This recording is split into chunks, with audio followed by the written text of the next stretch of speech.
What's up, guys? We're back with another episode. We have our faces again. A lot of you actually said you really missed seeing our faces, which I'm surprised because we kind of do the video just so people have something to look at on YouTube. But I didn't actually think people cared. But you definitely let us know that you cared. Oh, wow. People must not think you're as ugly as, I don't know, as I do. Just kidding. Oh my gosh. I'm going to, one day when the Pickleball studio is big enough, I'm going to hire an intern to go back through the 100 episodes whenever that day I finally have an intern is. I'm just going to say, I want you to mark down every time Will roasted me and just make a super cut of it. They're going to have at least 100 hours of podcast to go through, but whatever. That's what you pay the intern for, right? No. It will be, we have made it when it's someone you didn't even hire, not even an intern, a fan went through and found it and made the super cut. True. That is definitely when you know you've made it. Yeah, for sure. That's so funny. That's hilarious. But yeah, so Will, next time don't go to California so you can actually record video. Sorry. It's funny. I think there was one person who thought I was just being lazy and I didn't want to record video, and I was like, no. Yeah, no, guys, I'm not being lazy. That was me. I was out of town, and like it was a last minute trip. Did we talk about this last time or why I was in California? I honestly don't remember. Sometimes it's hard to remember with how fast these come up. Okay. Quick little tangent. Okay, I went there last minute because my girlfriend's really good friend, his dog tragically died. Like it was like New Year's Eve. And his family wasn't there and his roommates were gone, and we're like, we're not going to leave him alone, devastated, right, on like beginning of 2023. So we decided to go. And it was a cool little trip. We apparently brought the rain because I wanted to go play pickleball, and we had 2 good days, and then it rained. And then, of course, everybody was like, of course, Will, like the days you come, it rains. You brought in the rain. So I couldn't really play as much as I would like to, but I got some playing. Oh, and I saw Jeff Warnick. Oh no, we did talk about that. Did say this, you right? mentioned that. Yeah, you did say that last time. Okay. Yep. Anyways, moving. That was really just it. So I'm sorry, guys. It was my fault. It wasn't because Chris was lazy. If anything, I'm probably the laziest out of between the both of us. It's definitely me. So this is what it feels to be on the other side of the roast. Oh, I get to watch you like roast yourself right now. Oh, yeah, exactly. Giving you admiration. Wow, who am I? Dude, it's amazing. I'm starting to feel a lot of power. This is going to go to my head later. Okay. Let's get into it. Anyways, Yeah. All right, well, so we'll start with a bunch of news. So there's not a lot happening in pickleball lately, guys. Without the pro tournaments going on, the news cycle has kind of been slow. So there's not a ton to talk about on this episode. Will and I are going to talk about... Masters are coming up, right, this weekend. It's about to explode. It's about to explode. Yeah, it's about to get busy. Once Masters happens, and then we go to MLP, and then we line up all the pro interviews we want. Like, there will be no shortage of podcast content in 2023. In fact, I actually think once we sit down with a lot of these pros, it's going to be hard to schedule all the episodes. Yeah, we'll figure it out. Yeah, well, that's what we're paid to do. But anyways, yeah, we'll talk about some of our personal game development, but we do have some news we want to cover. First, Will, do you want to tell us what side the grass was greener on? Oh gosh. All right. In your paddle journey? All right, well, as some of you guys know, I've been on a hunt for a new paddle, and since I've started doing, I guess, more paddle reviews recently, I've been getting sent more paddles, and obviously, with the help of you, companies are sending them to me. So right now, I have so many to play with, and right now, it still is. It's almost a tie between the Legacy Pro and the Carbon 1X 14 millimeter, not the 16, the 14. I literally just got those in, I think like 2 days ago, and I played with them. And to me, it goes, okay, Legacy Pro has the most power. Then the Carbon 1X is like second, pretty close second. And the 16 millimeter, I think, is just an all court paddle. I wouldn't even call it a power paddle, to be quite honest. But you can, you can generate some power with it. It's not like it's lacking, right? Yeah. And I gotta it was good to test it out today, because today I got to play with a gentleman by the name of Cale Hammond. He played tennis, I think, in like number 5 or 6 singles for Duke University, and he played like number 2 doubles. Very good tennis player, obviously. And he also was a correspondent or a writer for Tennis Channel, worked at Tennis Channel for a number of years, just got into pickleball. I just met him, and he hit me up to play singles, and yeah, he whooped my ass. Okay. You can't let the the tennis players come in and beat you up like that. Okay, no. I mean, no. I mean, I held my own, right? He like barely beat me. I think we split games, so best out of 3. I got one game. I was up like 7-0 on him, but in the second game, I think I beat him 11-4, maybe 11-5, and then he beat me like 11-5 on the first game. In the third game, I felt like it was pretty close. I think I lost like 11-7, 11-8. But yeah, he's going to be good. And he's super tall. He's got a lot of skills. And dude, I came to pickleball thinking like, oh yes, my height won't be that big of a deal. Like, you know, the power and everything. Wrong. But yeah, completely wrong. Height matters so much. Like, I'm like, dang it. I can't escape it. I don't know if I would say it matters. No, I don't know if I'd say it matters more in pickleball, but it matters a lot. It helps a lot when you're tall. Yeah, especially in the singles. I mean, probably even doubles, just reaching to the kitchen. Anyways, so I played with him with the carbon 14 millimeter, and I just felt a little bit more control. Like the extra pop from the Legacy was nice, but I just don't know. I couldn't control if I was off balance or whatnot. It was a little bit harder to control, to play defensively with it. But if I'm dictating, then I did like the Legacy Pro. But right now, I think I'm leaning towards the Carbon 1X 14 millimeter just a little bit more. And also the longer handle really helps. Sure. You know? So yeah. I definitely want to hit them more side by side. I only got to play a singles session with them, and I was swapping them back and forth. And in singles, I personally didn't feel a giant difference. You can tell there is a difference. Mm-hmm. And again, it was only one session and maybe 2 games where I was going back and forth between them. So it always gets more nuanced the more I play with them, but I would definitely like to hit them more and see if I spot more of a difference for sure. Yeah, there's definitely, I think, a difference between the Legacy Pro, the Carbon 14 millimeter, the 1X series. When I say the Carbon now, I'm just referring to We're the just X talking line. about the X line. The X line. And then I did have a few games with the Vatic Pros, the Flash. Yeah, what'd you think of those? I got them, but I haven't had a chance to hit them much. Yeah, very solid.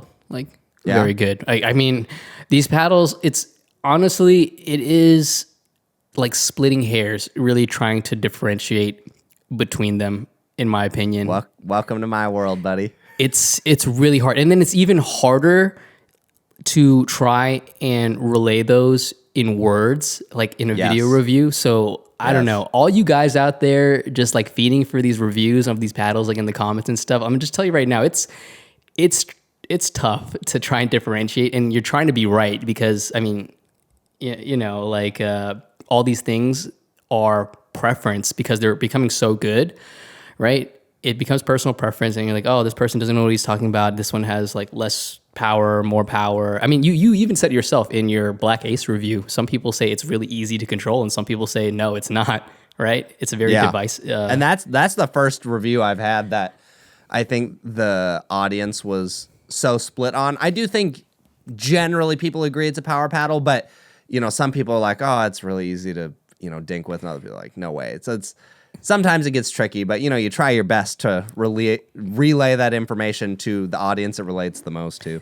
Yeah, exactly. But very good. I think those are some of the top paddles right now, and I mean more are still coming in, and we're only in, I guess, the tip of the iceberg. It's only the beginning of 2023. More stuff is coming out. There's stuff that obviously you and I can't talk about, but like we know that is coming in the works. February is going to be a busy month. I mean, here is what gets really tricky about paddle reviews is they come out so fast, and so many of them come out that what was a high priority review, like let's say what my high priority in January right now has been, if I'm going strictly on what I know people want to hear about, Yeah. would be Legacy, Vatic, 6-0, and then obviously the carbons. I got those done.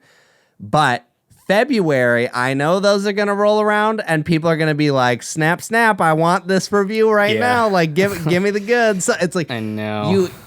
It's going to be tricky because I would be able to go through these reviews a little quicker if I wasn't working on the Zane documentary, which if you guys are wondering what the update on that has been, I might have said it somewhere. I don't even remember where I said it, but December, took that month off editing that to finish some December content, and now I'm spending a lot of time in January trying to get that done. So I might be a little slower on some reviews, and then obviously Will and I have said we'll both be at MLP in Arizona, and then the Desert Ridge, so even less editing time while I am there, but we are trying our best. But just know that, oh my goodness, there are some paddles I know a lot of you are looking forward to in February. You don't know you're looking forward to them, but you'll be looking forward to them when they come out. Yes, So indeed. It'll be a hectic time. But yeah, glad you got to hit the carbons a little bit, because so far, like I said, I've really liked that Carbon 1X 16 millimeter. I feel like it fits my game really well. I do want to get out and hit the Legacy more because I think that's probably up there. But we'll see with the pop. I definitely every time I have hit it, I recognize that it has quite a bit of pop. Yeah, no, I think I prefer the 14 over the 16. Still very, in my opinion, controllable. I'm probably going to add some lead tape to the 14 though, and I'm going to try adding it to the handle. Yeah, I'll be curious to see what you think of that, because I did actually do that on the 1X 16 millimeter. I threw an ounce in the lead tape or in the handle just to really try and offset I wanted a dramatic offset in the balance, because everyone's always like, oh, I do it to shift balance. And to me, it didn't really feel like it made a big difference. Like, there was nothing about it when I had it on, and then when I had it off where I was like, oh, I really want that back. Whereas like on the throat or something, I can tell a huge difference.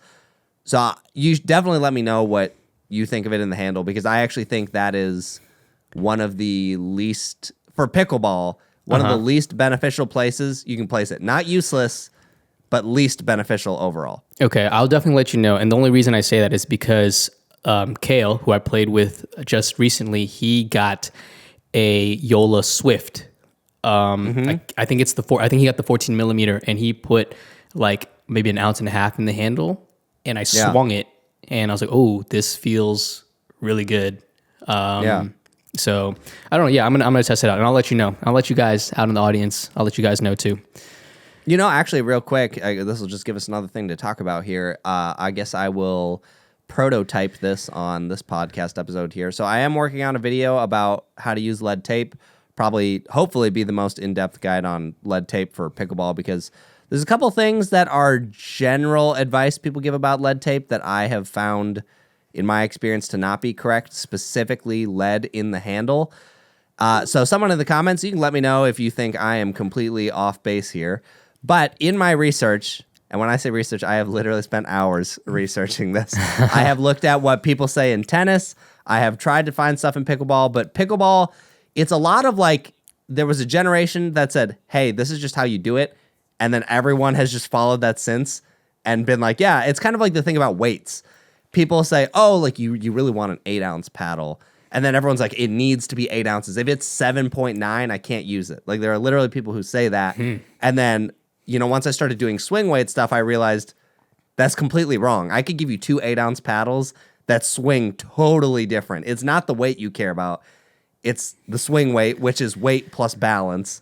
So it's like, it goes into a lot of different things. So I think there is some conventional information that's starting to change. But anyways, with the lead in the handle, in pickleball, I started checking balance points on a ton of paddles, like how they do in tennis. How many points head light is it? How many points head heavy?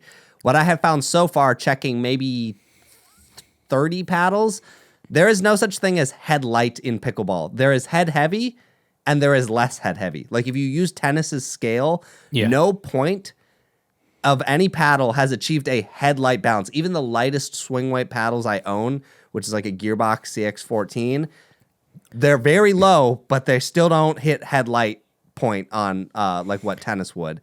Yeah. So I was just thinking, in tennis, typically how it works is if you have a head heavy racket, the weight is lower, and they lower the weight so that it's still easy to swing. You don't want a head heavy racket that's also heavy. Yeah. Because now it's going to be super hard to It's swing. like swinging a sledgehammer.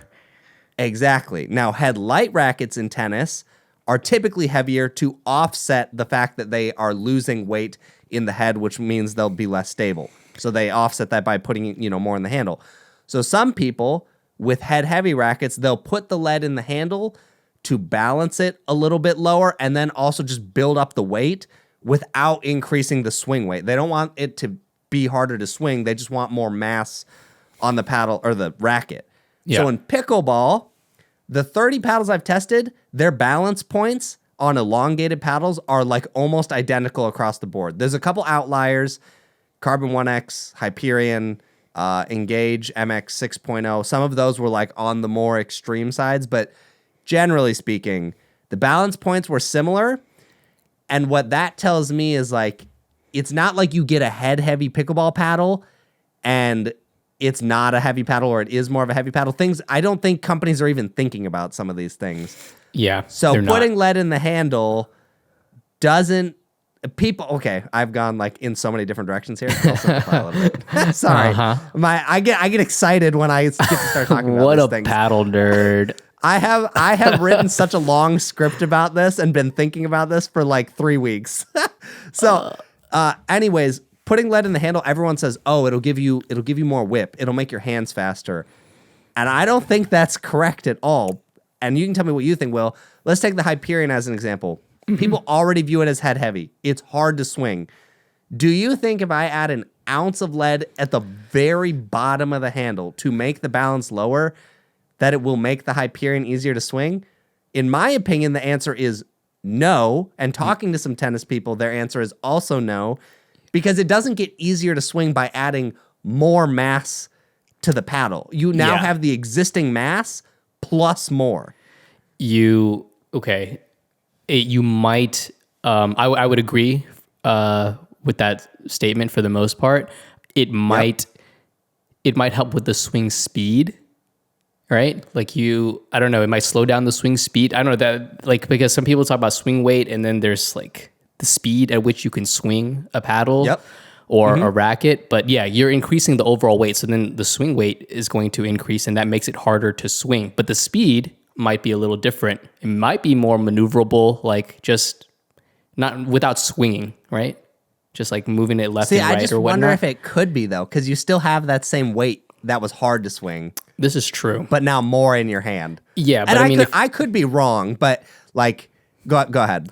No, I think it's true. I mean, I would go with what people say about it in tennis because I don't know, people have studied that and the science behind tennis rackets have been there for years. So I would go with that versus what, I don't know, people would say here and there off of, anecdotes, right? Yeah.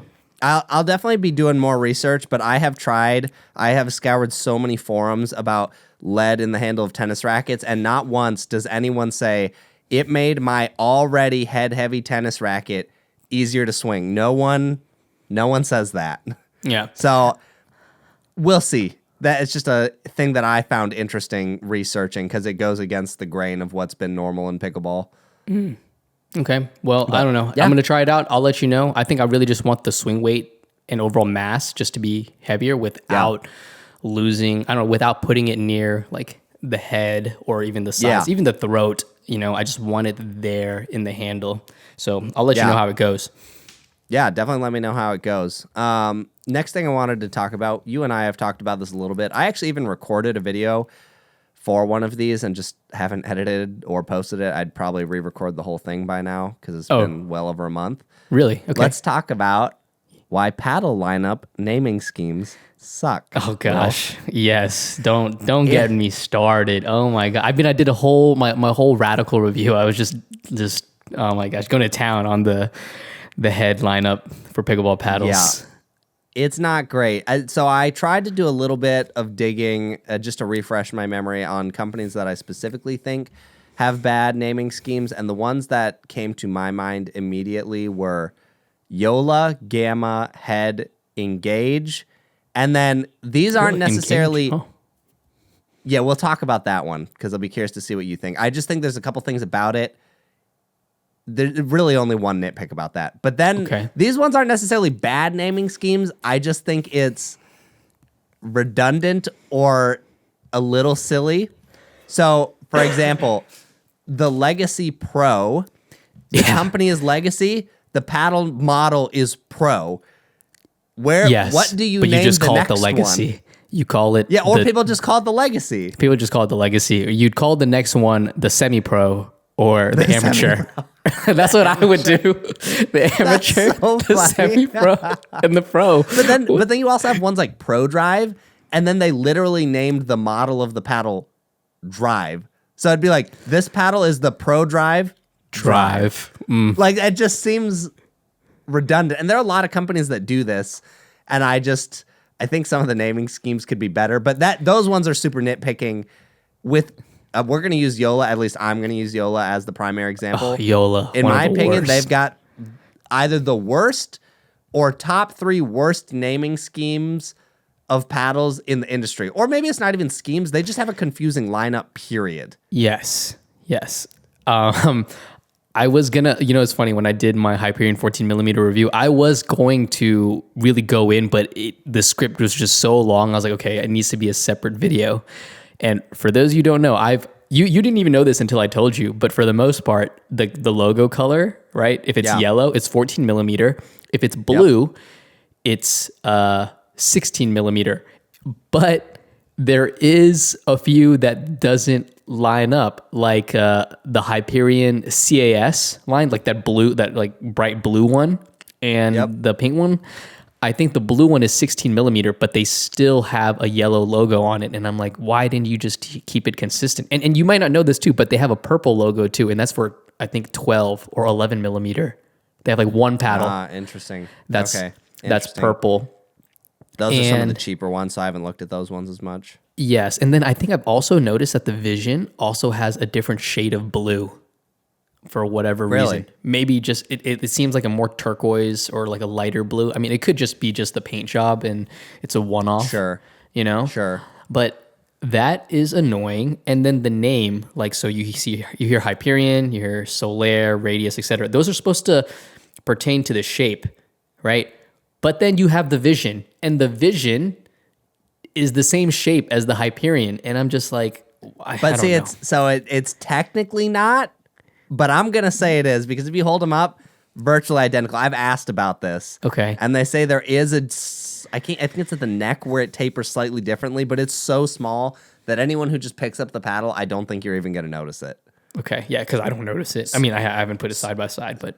So then at that point, you hold up a Vision, you hold up a Hyperion. Now the shape thing doesn't even pertain anymore, because you're like, oh, the naming scheme there doesn't work. And then the Vision is just a Hyperion, but it doesn't have the foam and it doesn't have the carbon forged handle. Consumers get a little confused about that. And then Ben's name is on a million different paddles, and so is Simone's name.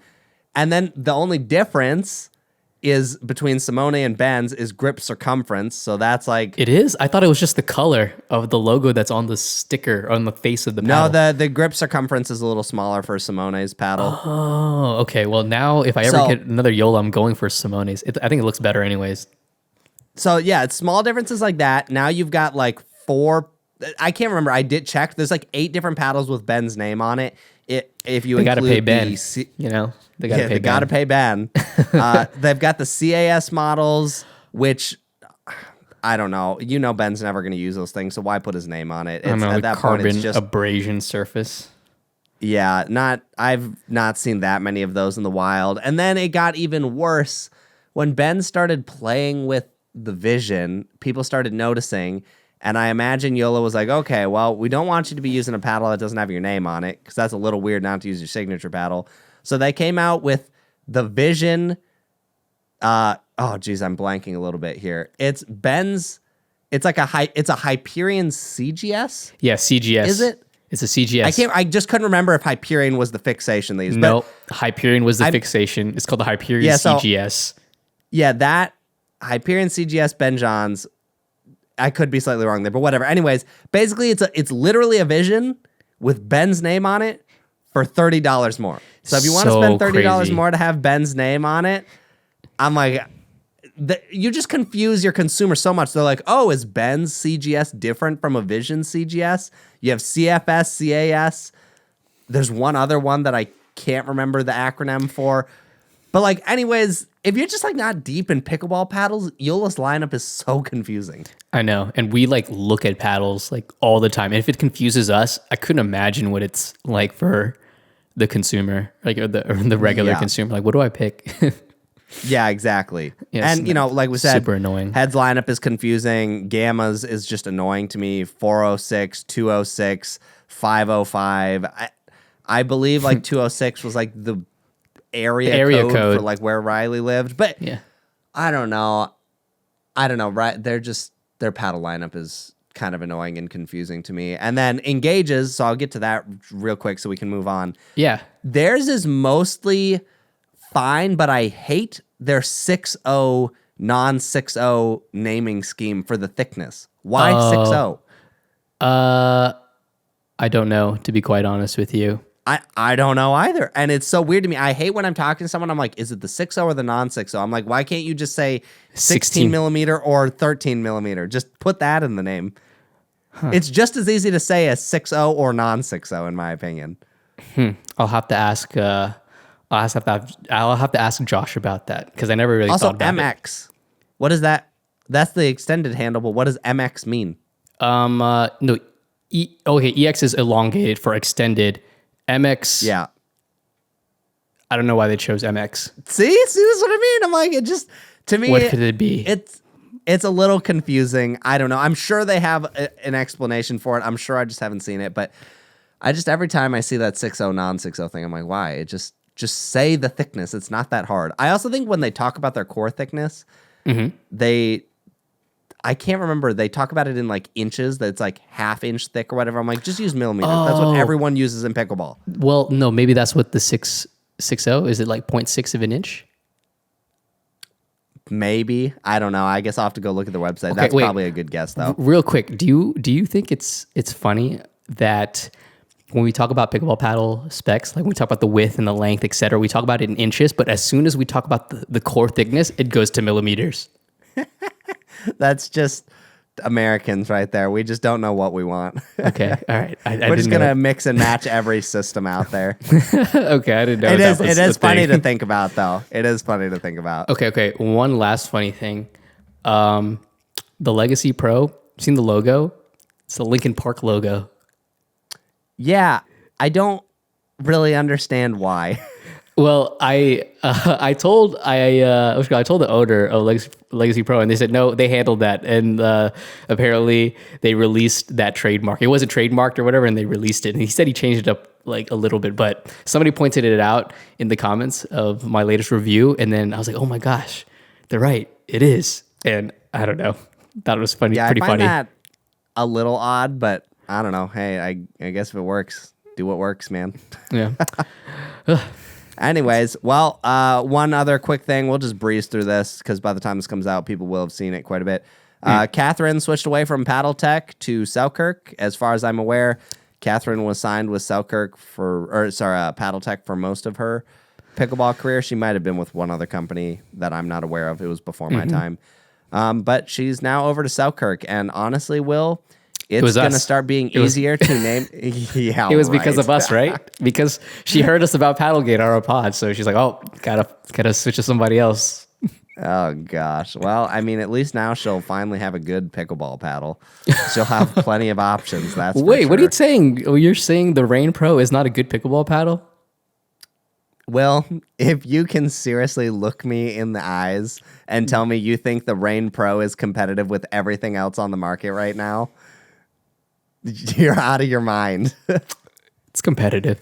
Would you go to a tournament with the Rain Pro? Not when I have other options, no. But if you had literally any other option, you go into the tournament with the Rain Pro? Okay. Wait. Why are you knocking it so hard? Just because everything else is so much better, or is it just like, do you think it's just bad? Literally just because everything else is just way better at this point. It's not even that it's a terrible paddle; it's just outdated at this point. Even with that said, because I've access to the paddles, I will say that tomorrow, if I went to a tournament, if I still actually had my Engage Encore MX60, I would actually. Whoa! We ain't talking about Engage. We're talking about Paddle Tech here. This is true. Paddle Tech is. I don't know. They got to release something new. I think it's coming soon. I've heard, but whatever. I don't know. Anyway, she switched to Selkirk, and honestly, at this point, it's going to start being easier to name which pros aren't signed with Selkirk than which ones are signed with Selkirk. they got everybody signed. Everybody. My hunch or theory at this point is that they are going to sign as many people as humanly possible, catch anyone who might blow up, or anyone that they can afford that's really good, and then give it 3 years or however long these contracts are, and then see which ones made it big. And if you guessed right, great, just cut the other ones off. I mean, maybe not cut them off, but you realize okay, this one clearly didn't pan out over 2 years.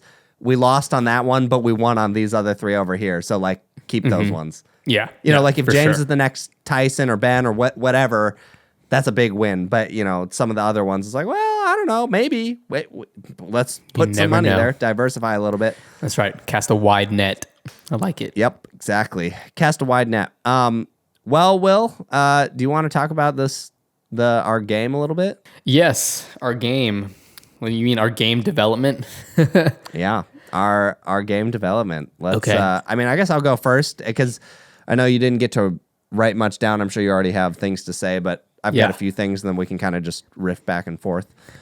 So I have not gotten to do a lot of drilling. Occasionally, maybe once a week, every other week, I'll get up at 6, go drill with a buddy. But even then, I'm still mostly there just to test paddles. At this point, it's not really a secret that every time I go play pickleball, it's because I got to test paddles because they, like I said, they just don't stop coming out. You will experience this soon, Will. With all I'm already experiencing it now. Yeah. You get buried and you feel like you're suffocating. Yep. So, I haven't done a lot actively to really improve. The big things I have tried to work on is my hand speed, because that's one of the weaker things in my game, and then a little bit more put away power.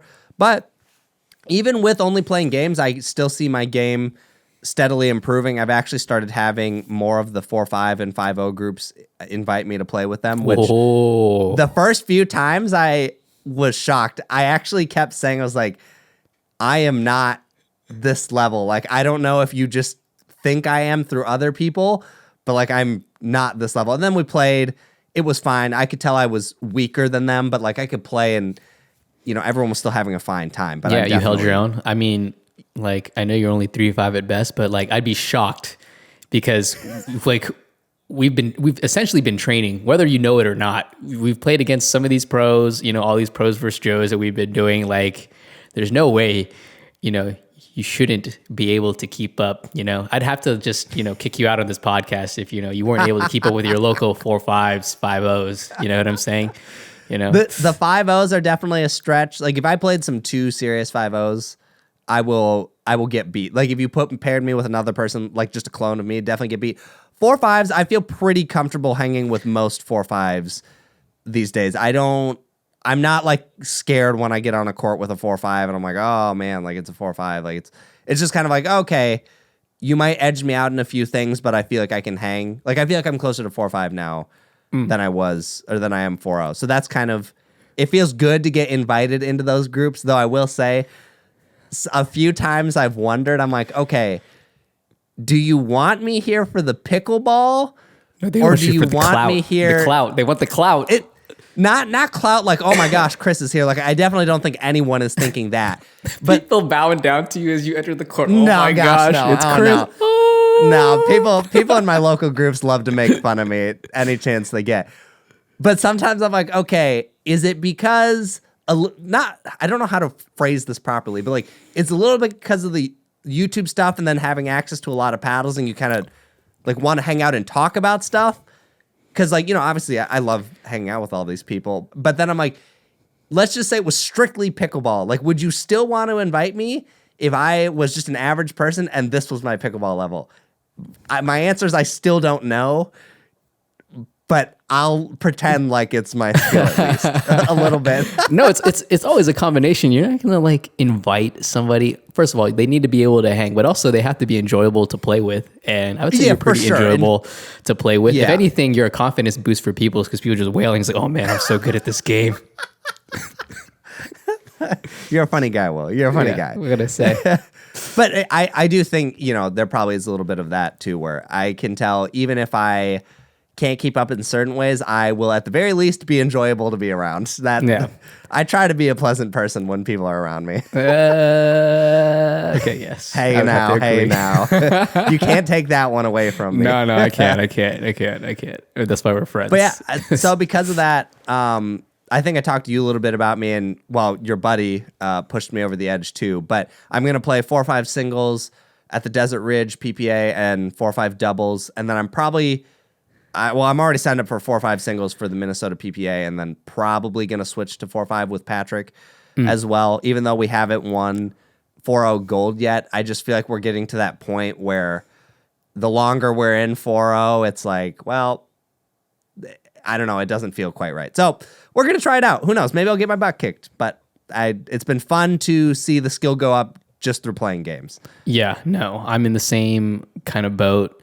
I'll be playing 5-0 dubs with my buddy Donko, who used to live here in Tulsa. He moved to Connecticut. And let's see, I will also, he convinced me to just sign up for the pro bracket for PPA Desert Ridge. And I'm like, I don't know, man. My record for 5-0 is not that great. But he's like, what do you got to lose? You might as well. You said you wanted to play a pro bracket. Here's your chance. Just do it. I'm like, all right. So we'll see. Well, how many collective points do you think you're going to score in pro? In pro? I don't know. It depends on who I play first round. If it's James, I'm winning that for sure. Oh, I'd have no doubt. I will be there heckling. I will film that. I'll vlog that. I will let James hear me loud and clear. We'll make sure you win that one. But, it'll be interesting because there's a chance you could just go up against another person essentially like you, who's another 5-0 wanting to try the pro bracket. Yeah, we'll see. I don't know. I don't have... Do you think you do better than 0-2? Do I think I'll do better than 0-2? Yeah, I think I'll do better than 0-2. You think you'll go at least 1-2? I think I'll go at least 1-2. All right. That's good confidence right there. Well, it's like so my buddy Donko just told me, he said, Will, you got the nerves when you're playing 5-0 because it's probably like closer to where I should belong, at least for singles. But he says if you go play pro, there's a bunch of people who think they're way better than they are. But also I'll be looser because I don't know. I'm playing pro, so in my mind, you don't have anything to lose. I have nothing to lose. Maybe I'll play looser. Who knows? We'll have no idea until we get there. But I will say, each time I go to a competition, I do get the jitters. I'm not gonna lie. Yeah, and for sure.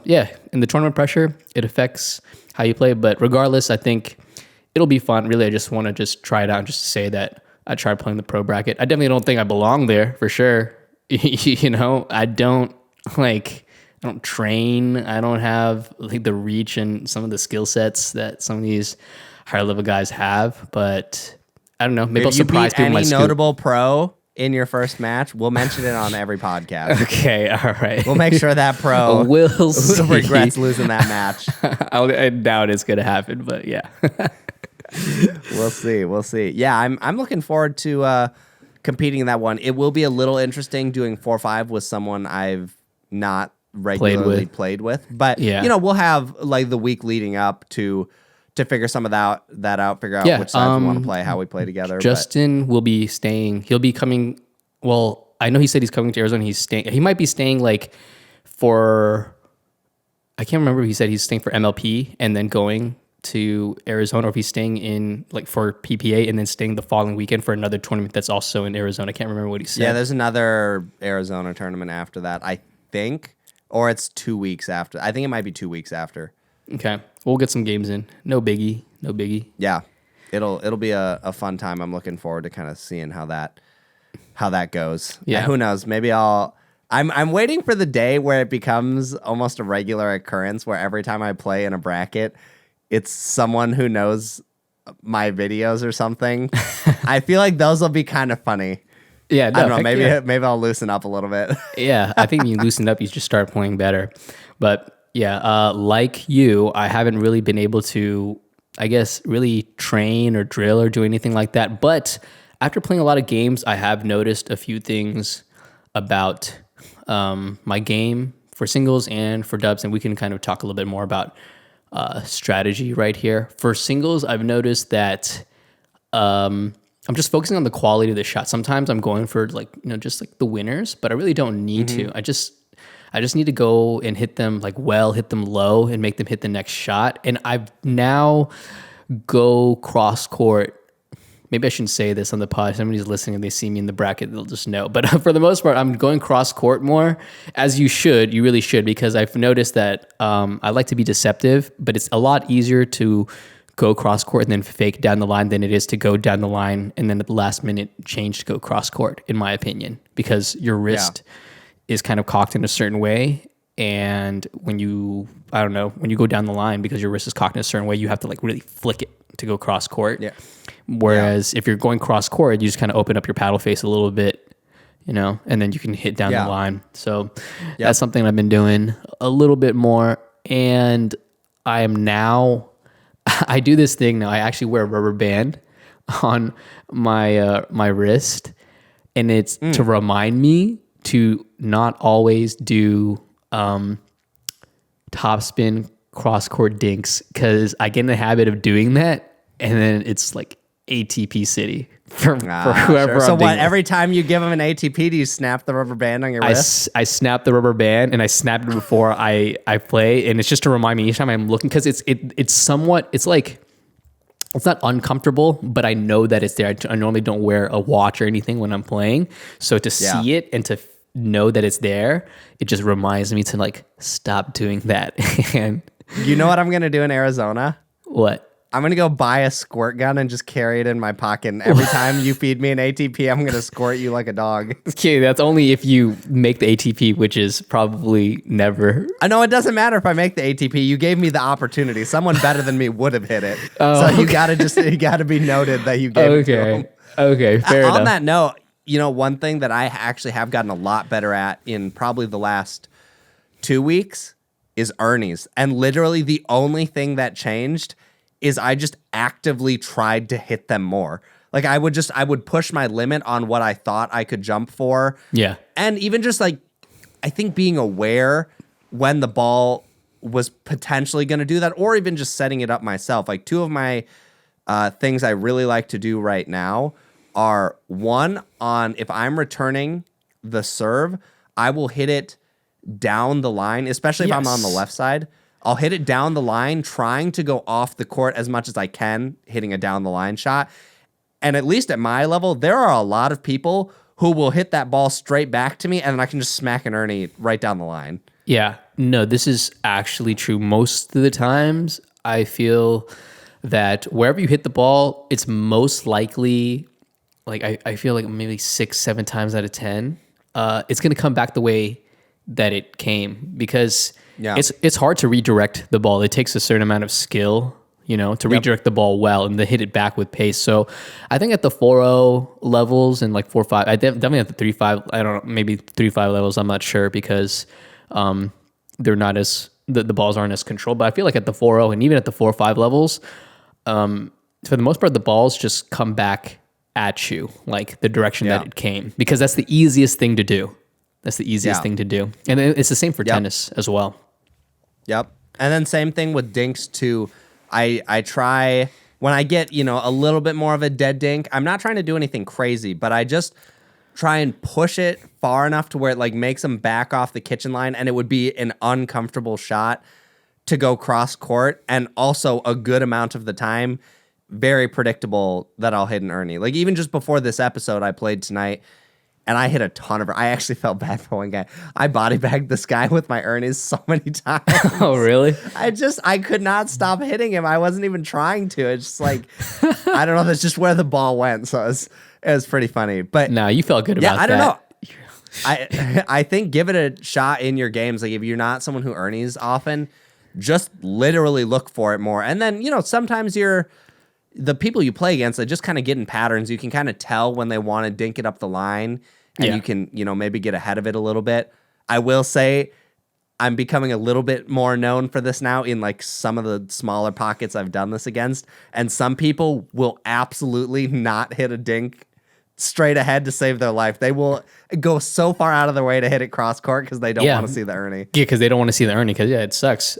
Basically, I think if you're out there and you want to try an Ernie or you're trying to look for Ernie, the thing to look for is when somebody, I guess your partner, dinks the person in front of you, like really out wide, because the best thing for them to do is to drop it down the line, because once you're stretched out, it's really hard. You're at a really awkward angle to hit cross court. Again, you have to like contort your wrist sometimes or bend in certain ways, or the ball's behind you. So the easiest thing to do is to go down the line. So when you see that, that's when you're kind of looking for the Ernie. And the thing with the Ernie is that you don't really have to commit so hard. Like you don't really have to do the jump. You can kind of straddle like that corner a little bit, like doing a little half Ernie, like 1 foot like in the court, like behind the kitchen, and the other one like outside of the court. No, Will. If you don't jump that line, it's no Ernie. I'm just kidding. Okay, whatever you want to call it. I'm just kidding. Is there a word the real for that? man's Ernie or real woman's Ernie is when you jump that line and you smack that ball. Okay, fair enough. I feel, for me personally, I feel no joy if I did not jump that line. Oh, okay. Well, to each their own. As long as I get the point, like I'm good, Oh no! If I win the point and I didn't jump, I straddled that line or I walked around that line, I just give them the point. I said nope. Walk around that line. I'm just kidding. You mean like who does that on the pro tour? Oh my gosh, why am I drawing a blank right now? Who walks around to do the Ernie? They don't jump it. I mean, Lindsay does a lot. I feel like, a lot of the women, a lot of times I see Lee them. Whitwell. Lee Whitwell. Well, Lee Whitwell doesn't walk around it. She walks through it. Didn't you hear? They added an alley specifically for Lee. Like it's the Lee alley. You can just walk through that and you're fine. You can hit the Ernie if you walk through it. The Lee. Oh my gosh. So many footballs on her Ernies. So many footballs. It's insane. But yeah, I've enjoyed the Ernie a lot lately. And it, like I said, it just happened because I was like, well, you know what? I should just try and hit this shot more. And you'd be surprised how often it pops up. Yeah. I've also been playing with Grant Bond a little bit more. He's been inviting me out. Yeah. Just like similar to you. I was like, oh man, I got the call from Grant and like Matt and a few other like really high level players here in Tulsa. I'm like, oh sweet, I made it. But so I've been playing like the right side a little bit more or having more experience there. And I think the most effective thing is to hit it. I mean, this is not new to anybody, but you hit it at their left foot. If you're on the right side, you hit it towards their left foot. But if you put a lot of like more backspin on it, it's really hard to dig out, and it really helps sets up the left side player to like attack. I actually also learned, I for as long as I played, I didn't know that I didn't have like that right side mentality. I was playing just reactive and being less proactive. But a person by the name of Logan, actually Logan is from your hometown. I met Logan. Yeah. At minor league. Yeah. Very good player, very good right side player. Yeah. But he says, he asked me, he said, when I was drilling with him, he said, what's going through your mind when you're playing the right side? And I'm like, dude, I don't even know. Like my brain is empty, dude. I just hit the ball. Yeah, well, I'm just hitting the ball and I'm trying to not get them. I'm trying to move them around or whatever. But he told me, that you should just aim for the right foot to start and see how they react, or aim for it. He says it's like a question, like a questionnaire. You hit to their left foot. That's what I meant to say. Their left foot, if they're right-handed, right? And then you hit in between their 2 feet, and then you hit them out wide and see how they react and what kind of shots they kind of do. And then you can start figuring out what's most effective. When did they look the most awkward, and try to take note of that.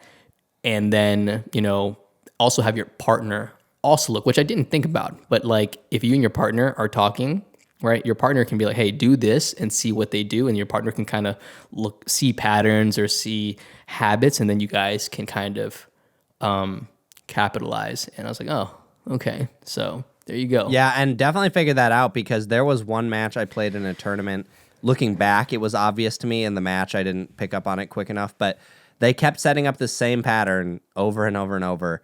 And it was the guy would dink. I was on the right side. The guy would dink up the line, but it would push me back just enough to where what I should do. The convenient shot would have been to dink it back up the line, and that's probably what I should have done. But I kept trying to bring it back cross court just because cross court's usually, the safer, avoid the Ernie and whatnot. Yeah. And every time I did it, popped the ball up, dude smashed it. And it was because they would get me to step off and leaning back on my right foot, and it was just really hard to bring the ball back around in any meaningful way. So, like, in that match, the play for them was just dink to my right foot while I'm on the right side. They didn't hit to my left foot at all. And normally I think the left foot is going to be weaker for most people. Yeah. But I don't know. Like you said, just try it and see what happens. Yeah, because the left foot is at that part, if you're right-handed, that left foot is at that part where you could take a backhand or you can kind of like twist and get a forehand dink. And so you have to make that decision. And then also it's a place where you could potentially take it out of the air as well. Yep. So when you add these extra decisions to your opponent at the last second or, in a short period of time, they're more likely to make mistakes, Yeah. So Yeah, that was definitely. good. Oh, and one other thing that they told me, and then Omric and Logan, they play together, right? They're like doubles partners, and they had did we talk about this? Did I ever mention the plus minus system that they use? I thought it was a really interesting system, and I'm going to start using it a little bit more, especially with like partners that play on the regular. But they after a shot or a play, they say that was plus plus or that was minus minus or whatever. And basically, what the plus and the minus pertains to, the first plus or minus pertains to if that was the right shot or the right shot selection, right? And then the second plus or minus pertains to if it was executed well. So if you had plus plus, that was like, oh, that was the right shot and it was executed well, and both you guys agree and it was good. And then if they said it was a plus minus, it's like, okay, that was the right shot, you just didn't execute nearly as well, and maybe you lost the rally, but that would still incentivize you to continue that route. And then of course, if it's minus minus, it's like wrong shot, didn't go our way. Don't do that Executed ever poorly. again. Yeah, exactly. Don't ever do that again. So I asked him, I was like, what does it mean when it's minus plus? And he was like, that's the wrong shot, but somehow it worked out because you got lucky. Don't ever do that shit ever again. That's what he said. And that's a real thing too. This is not related to pickleball, but when I was playing Counter-Strike a lot, one of the guys CS? who I just played with, Whoa. yeah, he told me all the time I would like make a certain play. For people who don't know, it's just a first person shooter video game, competitive game, whatever. And I would do something and it would work, and he'd be like, don't ever do that again. And I'd be like, but it worked. And he's like, yeah, but just because it worked doesn't mean it was the correct thing to do. It will not always Work. More often than not, it will fail you than it works. Yes. And so same concept with the minus plus. Just because you got away with the bad shot selection and executed well does not mean that is something you should do on the regular. Yeah, exactly. So I don't know, just something to think about. And I feel like it's just an easy way to kind of more or less keep track of what's working and like what's not working, I guess. It's easy. I feel like it's easier to keep track of like a plus and minus system when you're executing the same play than it is to like, I don't know, tally up a number or saying, oh, that forehand down this shot worked. Let's do that again.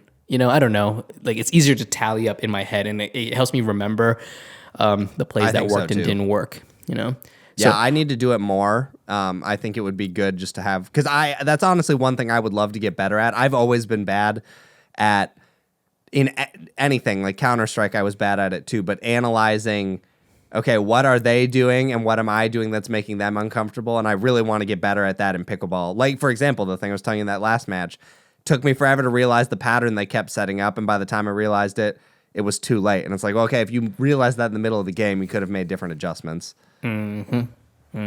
So, yeah, plus minus system's a pretty interesting system, I think.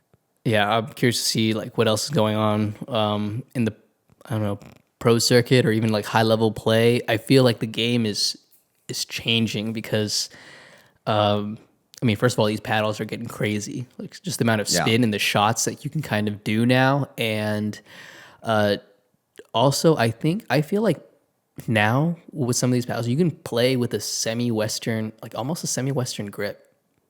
Yeah. Oh yeah. Yeah. Right. I'd be willing to bet you. It's funny. There are people. Dan Gingrich has started talking about. He made a post recently that was saying, "Oh, you should start using an Eastern grip for a lot of your shots." Which actually, it's funny. My grip has just naturally shifted to that more. I'm not in continental. I still am a little bit at the net. It's a little easier on my one-handed backhand, but I'm Eastern a ton of the time, and I even used to be semi-Western for my drives and serves, but I found my grip has just naturally gone more to Eastern. But what I think is funny is everyone was like continental. Then spin has improved in the game, paddle technology. Now you can go Eastern. I bet you it goes up another level, and you will be able to see people who do Western. I still think it's tricky because at the net, a one-handed backhand in a semi-Western grip is going to be really awkward. Yeah, you have to change grips. I mean, but some people do essentially Western, right? Like Jeff Warnick and Riley Newman. Like they essentially hold it. But Riley does it because 2 hands. True, but he makes it work. Definitely got one of the weirdest grips. And Jeff just hits a backhand as a tomahawk. This is true. He's super tall. He just reaches in there and goes, wah! I was watching him play rec. And it was interesting to see like just the technique, to have like just hitting the tomahawks and the way he holds the paddle. It's like, well, yeah. And so one other thing, just talking about, game stuff, tonight is funny. I've always been terrible at this shot, but for whatever reason, I was just great with it. And I've been wanting to add it to my game more. But first is just a volley lob. So like if you can take something out of the air at the net, hitting a lob, because a lot of times people are leaning in, waiting for the speed up. Yep. So you have a little bit easier time getting it over them. But I have always been terrible at doing it with my backhand. So tonight, I don't know why I chose this guy. It was literally the tallest guy in the group. He's 6 something. Dude's a giant. But I just kept lobbing him with my backhand. Just the best lobs, forehand or backhand, doesn't matter. Some of the best lobs I've ever hit. And doing it against a tall person, it just feels so good. You're like, yeah, that's right. Run back to that baseline and chase that ball. And then as soon as you hit it to me, I'm going to drop it. And if you hit that one, I'm going to lob you again. I'm just going to make you run in circles. Oh, but if you guys aren't doing the volley lob, you should totally mess with it. It's obviously can be risky. You really got to work on lofting that ball up. Like you got to get it out of their feasible reach to take an overhead in, a short amount of time. But if you hit it well, it is a great shot. Yeah, no, the lob has become so much more prominent. I mean, before, I just felt like just a year ago, right? People were demonizing the lob, right? Oh, yeah. Yeah, but now I see it all the time, honestly. I see it more often than not. I even just tonight, I hit a third shot lob just for the heck of it. I just you hit the third shot lob? Yeah, just for the heck of it. I was like, why not? I was like, the other lobs were working, and that one worked. I can't remember if the shot worked. I don't remember if we won the point or not. I want to say we did, because I think I said, hey, the third shot lob works. I wouldn't recommend doing that frequently, but I was like, whatever, we're up. We'll just hit this shot for fun. Oh, my gosh. I'd hate you with the third shot lob. That's what Jordan does. I'm going to hit you with a third shot lob. I don't know if you should. You're really short. So I can jump. I don't know. I've seen your hops. You got old bones, Will. You might think you're 19. We all might think you're 19. But your ID says otherwise. I play like I'm still 19. Shoot. You do still play like you're 19. Though, the few times we have hung out for extended periods of time, like over a week, I can definitely tell when your old man bones are creeping in. I can tell when you're tired. Yeah. When the session hits, I'm like, okay, I need a good like 2-day, full day recharge. Then I'll be back to, near peak performance. Yeah. So I got one other thing. I was going to say this in the beginning. It was more relevant there, less relevant now, whatever. And then we'll wrap up the pod. But I just wanted to say, if anyone's looking for an electrolyte, no, they're not a sponsor. I actually asked them if they would be a sponsor, and they said, we don't really do that right now. But LMNT is such a good electrolyte. I'm going to make you try this, Will, when I'm with you in Arizona. But literally all I asked for Christmas from my family was as many packets of these as humanly possible. And I now have like 330 packets of this stuff. So I'm not running out anytime soon. But It's really good. There's no sugar. I am not gonna pretend like I know all the junk that's out there in food, but all I know is that these don't have junk. The ingredients in them are very simple. It does have a ton of salt. Like these things, if you think other electrolytes are salty, these things, the box literally says if you dump this in a 16-ounce bottle, they label it salty AF. They have like a scale. It's like 32-ounce salty, 24-ounce saltier, 16-ounce salty AF. So it's like 1,000 milligrams of sodium. Like it's a lot of salt. Wow. Okay. All right. But I've looked at them pretty extensively. A lot of people who are on keto really like them. That doesn't apply to me. I'm not on keto. But there's also this guy. I'm forgetting his first name. I know his last name's Huberman. I believe he's like a neuroscientist. He's just a fascinating guy that I've been looking at online. But he's also a huge fan of it. He said he drinks one every day right away in the morning. And I have really enjoyed drinking them. I can't say for certain that I am feeling good because of it. I don't want to lie to people and say, oh, like I drank this stuff and I just feel amazing. But I have been very diligent about drinking it before pickleball and just throughout my day. And lately during pickleball, I have felt like I've had a lot of energy.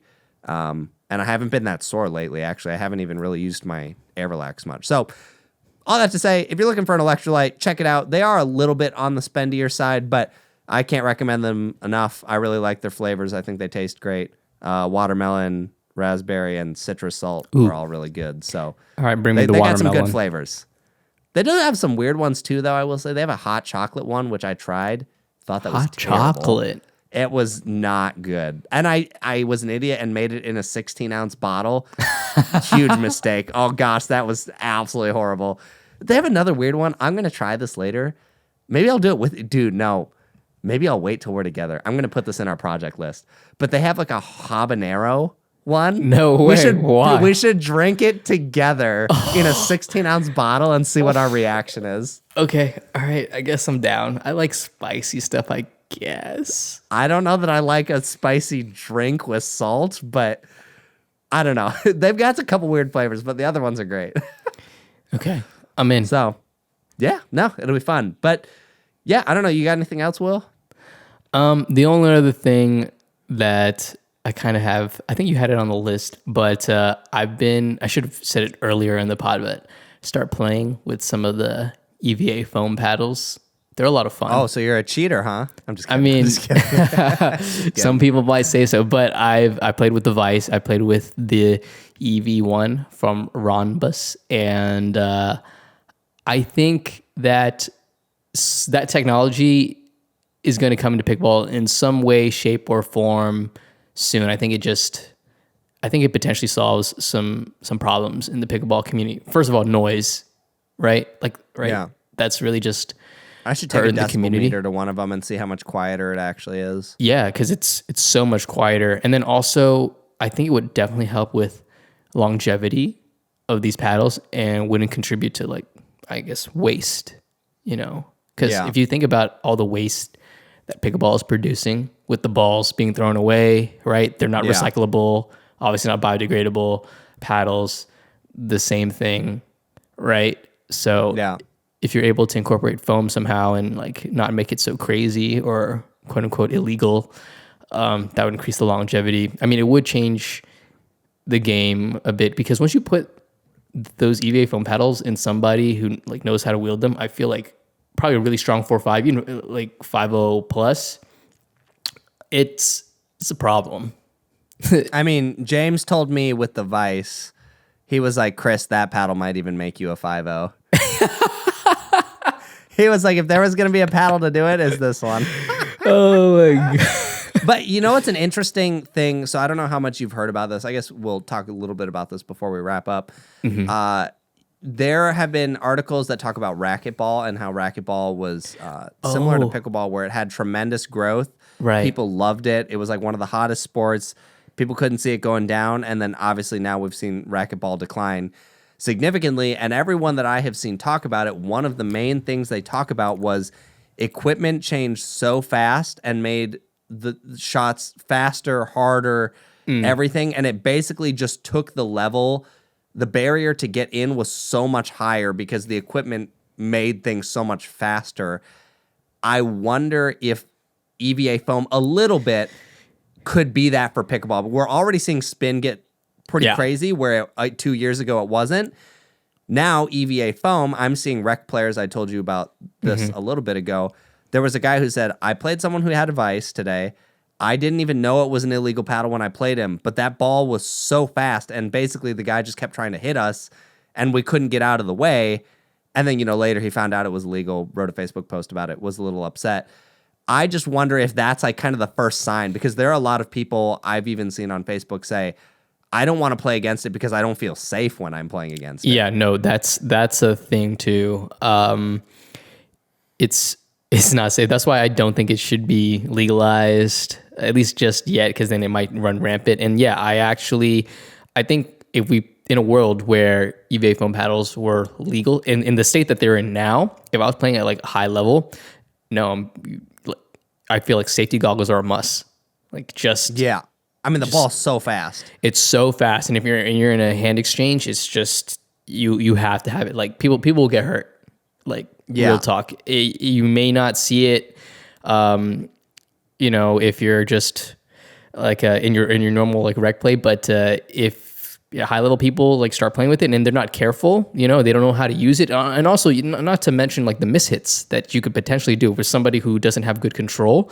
Like accidents could and would happen. So, just be wary of it. Well, that just happens in general. Actually, today, this is true. Before we recorded the podcast, this was really funny. This was just like, it felt like the perfect example of manifesting. I was thinking today, I was like, I felt pretty good without safety glasses in quite some time. I was like, it'd be really unfortunate if I got hit in the face. And you got hit in the face. So literally 2 points later, a guy on my team deflected the ball off his paddle during a volley and just smacked me in the chin. Did it hurt? It didn't feel... Give me 1 second. I just have to cough again. If people couldn't tell, I'm sick still. It's very annoying. I have not gotten sick this frequently in like 10 years. So kind of annoying. But it mostly just caught me off guard. It didn't feel good, but I was like, wow. Of course, right after I just think about not getting hit in the face for a while, I get smacked. It's like, great. It's like, don't get hit in the eye. Yeah, don't get hit in the eye. Yeah, no, we're the safety goggles if you still feel it. But yeah, man, those EVA foam paddles, man, just kind of like be wary. And if you're a person who uses it, like do the thing. Like you should honestly tell the people you're playing, especially with people you don't know or not okay with. It's like, hey, I'm using this paddle. It is EVA foam paddle. It's technically illegal. Balls fly kind of fast. I just want to warn kind of warn them a little bit, especially if they're not used to it, because it can be jarring and you don't want to get anybody hurt. I'll tell you right now. Yeah. No one's going to say that. Really? Well, because I'm just making the PSA announcement. Then don't use it. Yeah. Well, I mean, this is true, but I don't know. You should be responsible. That's what I'm trying to say. Basically, just don't smack it at their face. Yeah, exactly. Be responsible about it. Don't try and just like body bag them. It's not cool. Yeah, it's not. That's not fun for anyone. I will laugh that there's certain things about etiquette in rec pickleball. I'm not talking about with your friends. I'm not talking about high level play. I'm just talking about you show up at a park and you're playing. I always laugh the people who are there to just win at all costs, no matter what. I like to think I have a fairly good moral compass, and I just laugh when I see, a guy who's clearly better than like two people, and there's like one weaker person on the other team, and they're just like smacking every ball at him. I'm like, dude, like, can you not just like have fun with everyone? I'm like, I like winning too. I'm a competitive guy, but just like cool your jets here. That's true. I mean, there'll always be those people for sure. I mean, some people just want to win, but I mean, it is what it is. As the sport grows, you're gonna find them. There, you can't escape it. No, definitely not. If I'm just there for like rec, if I know I did not coordinate with friends, like if I can tell I get in a lower level of play, I'm like, I'm just here to like let people have fun. Like, I'll try and make it fun for myself too. But my goal is not like, I'm going to body bag you, hit an Ernie, just like abuse everyone. It's just like, I don't know, just have some fun. Yeah, no, I'm the same way. Unless I'm playing against you, then like, all bets are off. All bets are. I mean, basically all bets all the time, even off the court. It's just a verbal war. You guys should see the phone calls with this guy. The text conversations. Those two. Oh my goodness. All right. Well, this is a pretty solid podcast episode. I was worried that with the slow news week, it wasn't going to be too great. But like I said, guys, we should have some exciting stuff soon. After Arizona, we will have quite a few pro interviews. Hope you guys will look forward to those. I think we've got some fun conversations we'll have. But until then, you guys are stuck with Will and I. But at least you can see our faces now. Yeah. Let's go. All right. We will catch you guys later. All right. Peace.